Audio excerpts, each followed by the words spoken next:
News 7 Tamil, பொறுப்பும் பொது நலமும்.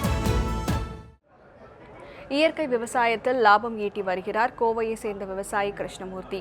பண்ணை திட்டம் போலவே நர்சரி மூலமாக வாழை, தென்னை, பாக்கு தோப்புகளையும் அவர் அமைத்துள்ளார். கோவை பன்னிமடை பகுதியைச் சேர்ந்தவர் கிருஷ்ணமூர்த்தி. இவர் ஒருங்கிணைந்த பண்ணை திட்டம் மூலமாக நாட்டுக்கோழி, கட்டுசேவல், புறா, வாத்து, ஆடு போன்றவற்றை வளர்த்து வருகிறார். வாத்துகள் நீந்த ஏதுவாக குளம் அமைக்கப்பட்டுள்ளது. குளத்திற்கு மேல் ஒரு பகுதியில் கோழிக்கூடு அமைக்கப்பட்டுள்ளது. இங்கிருந்து வெளியாகும் கோழி கழிவுகள் குளத்தில் இருக்கும் மீன்களுக்கு உணவாகவும், இந்த குளத்தில் உள்ள நீர் 15 நாட்களுக்கு ஒரு முறை தோட்டத்திற்கு உரநீராகவும் பயன்படுத்தப்பட்டு வருகிறது. குடும்பத்தினரும் உதவியாக செயல்படுவதால் பண்ணையை சிறப்பாக நடத்த முடிகிறது என்கிறார் கிருஷ்ணமூர்த்தி. லாபகரமாக இருக்குது. ஏன்னா ஏதாவது ஒன்றையவே பண்ணிகிட்டு இருந்தேன்னு வைங்க, அந்த ஒன்று நஷ்டமாயிடுச்சுன்னா விவசாயம் நஷ்டத்தில் போயிடுறான். இப்போ அவங்க தான் கவர்மெண்ட்டில் சொல்கிறது என்னென்னா, ஒரு 4-5 ஆக்டிவிட்டீஸ் எடுத்து செய்யுங்கிறாங்க.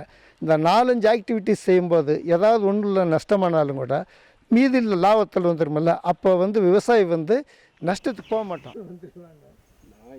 பண்ணை திட்டம் போலவே நர்சரி திட்டம் மூலமாக தென்னந்தோப்பில் வாழை, பாக்கு போன்றவற்றை அமைத்துள்ளார். முறையான மண் பரிசோதனை மற்றும் இயற்கை உரம் பயன்படுத்துவதன் மூலம் அதிக மகசூல் ஈட்ட முடியும் என்கிறார் விவசாயி கிருஷ்ணமூர்த்தி.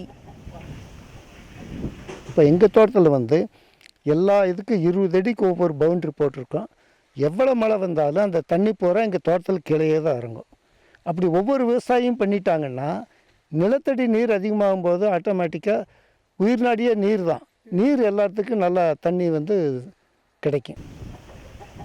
இது மட்டுமல்லாமல் தோட்டத்தில் கிடக்கும் சருகுகளை உரமாக்குதல், கோபர் கேஸ் அமைத்தல், மண்புழு உரம் தயாரித்தல் போன்ற பல்வேறு திட்டங்களை செயல்படுத்தி ஒரு இயற்கை சார்ந்த விவசாயத்தில் ஈடுபட போவதாக கூறுகிறார் கிருஷ்ணமூர்த்தி. ஒருங்கிணைந்த பண்ணை திட்டம் மற்றும் நர்சரி திட்டம் மூலமாக சிறந்த முறையில் விவசாயம் செய்து வெற்றி பெற்று வரும் இவர் மற்ற விவசாயிகளுக்கு ஒரு எடுத்துக்காட்டாகவே விளங்குகிறார். Shirley, news 7 Tamil, Kovai.